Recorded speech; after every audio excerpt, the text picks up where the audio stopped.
Okay, so I'm going to record and place on YouTube the review for your first test in physics, and hopefully it'll be beneficial.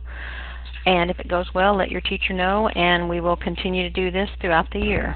Okay, the first thing you need to look at is your graphing for number one. It says a go-kart moves according to the velocity time graph shown at the right. What is the kart's average acceleration during segments A, B, and C? So I said, well, I'm going to take the slope of the line, because it is a velocity versus time graph, and the slope of the line will give me the acceleration. So the acceleration for A is change in velocity over change in time. And if you look at your graph, the velocity went from 0 to 40. So if I do VF minus VI, it's 40 minus 0. And it took exactly 20 seconds for that to happen. So the acceleration was a positive 2 meters per second squared.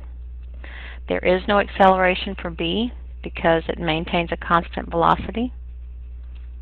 And then for part C, the acceleration goes from a 40 to an 80.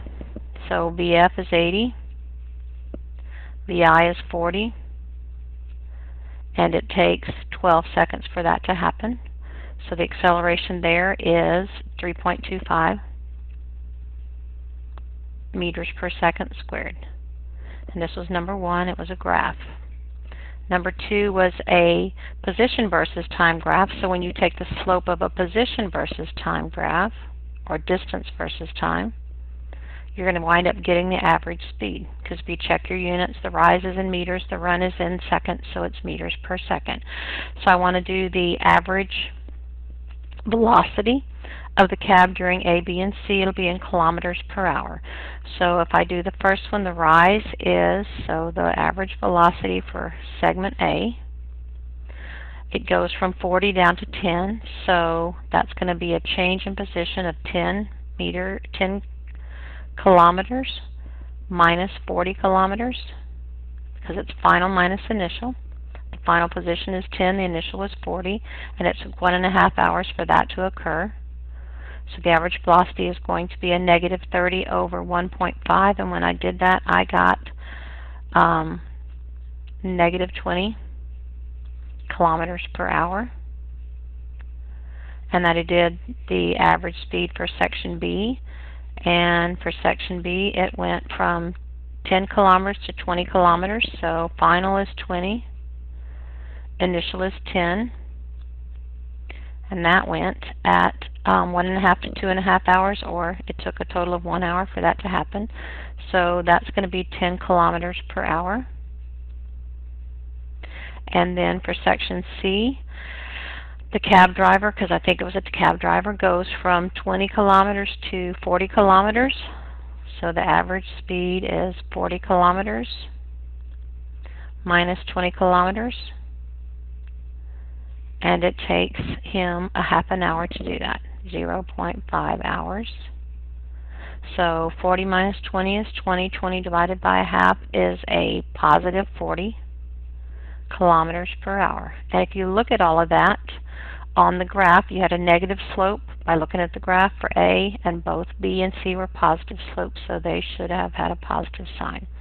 The third question, graphing question, says that a physics teacher who walks for exercise produces a position time graph given at left. Calculate the average velocity for each segment. So again, it's a position time graph. The average velocity is going to be the slope of the line. So in section A, the average velocity would be the rise, which is 1 kilometer. And it took 0.2 of an hour for that to happen. So the average velocity right there would be 5 kilometers per hour. That's positive. For section B, there was no movement.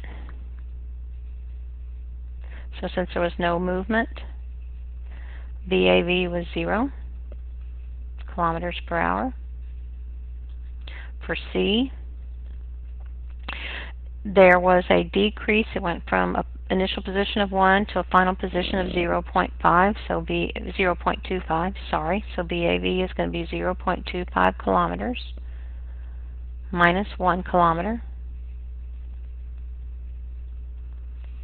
And it took, let's see, from 0.6 to 1.0, it took 0.40 hours for that to happen.